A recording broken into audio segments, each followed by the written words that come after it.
ಒಬ್ಬ ಗೈಡ್ ಮೂಲಕ ಅದನ್ನ ಗೆಸ್ಟ್ ಹೌಸ್ ಆಗಿ ಟೂರಿಸ್ಟ್ಗಳಿಗೆ ಬಾಡಿಗೆ ಕೊಡ್ತೀನಿ. ಕೆಲವು ದಿನಗಳ ಮುಂಚೆ ಆ ಗೈಡು ಕೆಲಸ ಬಿಟ್ಟು ಹೋಗ್ಬಿಟ್ಟ.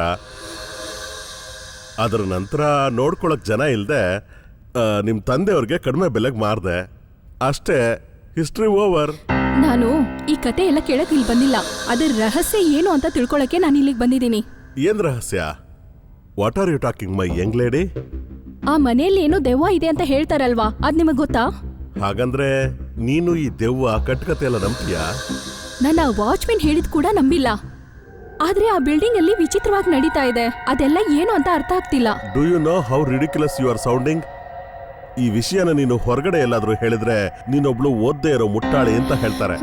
ಇಲ್ಲಿ ನೋಡಿ, ನಾನು MS ಓದಿದ್ದೀನಿ, ಸ್ಟ್ಯಾನ್ಫೋರ್ಡ್ ಯೂನಿವರ್ಸಿಟಿ, USA ಅಲ್ಲಿ. ರಿಯಾಲಿಟಿಗೂ ಫಿಕ್ಷನ್ಗೂ ಏನು ವ್ಯತ್ಯಾಸ ಅಂತ ನಿಮ್ಗಿಂತ ನನಗೆ ಚೆನ್ನಾಗೇ ಗೊತ್ತು. ಆ್ಯಂಡ್ ಐ ನೋ ಅಲ್ಲೇನೋ ಸಮಸ್ಯೆ ಇದೆ. ನೀವೇನೋ ನನ್ನಿಂದ ಮುಚ್ಚಿಡ್ತಿದ್ದೀರಾ. ಆ್ಯಂಡ್ ನೀವು ಮಾತಾಡೋ ವಿಧಾನದಲ್ಲೇ ನನಗೆ ಗೊತ್ತಾಗುತ್ತೆ. ಆ ಬಿಲ್ಡಿಂಗ್ನಲ್ಲಿರೋ ಸಮಸ್ಯೆಗೋಸ್ಕರ ನೀವು ಅದನ್ನು ಕಡಿಮೆಗೆ ಸೇಲ್ ಮಾಡಿದ್ದೀರಾ. ಲುಕ್, ನಾನೊಂದು ವಿಷಯ ಹೇಳ್ತೀನಿ. ನಾನೊಬ್ಬ ಬಿಸ್ನೆಸ್ ಮ್ಯಾನ್. ಅದೇ ರೀತಿ ನಿಮ್ಮಪ್ಪನೂ ಒಬ್ಬ ಬಿಸ್ನೆಸ್ ಮ್ಯಾನ್. ಎಷ್ಟೊಂದು ಬಿಲ್ಡಿಂಗ್ ತಗೋತೀವಿ, ಮಾರ್ತೀವಿ. ಆ ಥರ ಎಲ್ಲಾದರೂ ಬರ್ದಿಟ್ಟಿದೀವೋ ಏನೋ ಈ ಮನೇಲಿ ದೆವ್ವ ಇದೆಯೋ ಇಲ್ವೋ ಅಂತ. ಒಂದು ವೇಳೆ ಆ ಬಿಲ್ಡಿಂಗಲ್ಲಿ ದೆವ್ವ ಇದೆ ಅಂತಂದ್ರೆ ದೆನ್ ಪ್ರೂವ್ ಇಟ್. ಇದಕ್ಕೆ ನೀವು ಇಷ್ಟೊಂದು ದೂರ ಬಂದ್ರಿ? ಹೊರಡಿ.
ಹಲೋ, ಯಾರಿದು?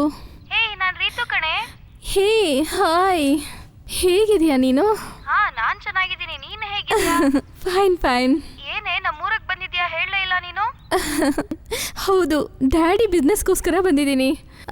ಹೌದು, ನಿನಗೆ ಯಾರು ಹೇಳಿದ್ದು? US ನಂಬರ್ಗೆ ಕಾಲ್ ಮಾಡಿದೆ, ಅವಾಗ ನಿಮ್ಮ ಅಪ್ಪ ಹೇಳಿದ್ರು ನೀನ್ ಇಲ್ಲಿ ಬಂದಿದ್ಯಾ ಅಂತ. ಹೋ ಸರಿ, ಮನೆಗೆ ಬಂದಮೇಲೆ ಮಾತಾಡೋಣ. ಲೊಕೇಶನ್ ಕಳಿಸ್ತೀನಿ. ಓಕೆ ಕಣೆ, ಈಗಲೇ ಬರ್ತೀನಿ. ಖಂಡಿತ. See you soon, bye.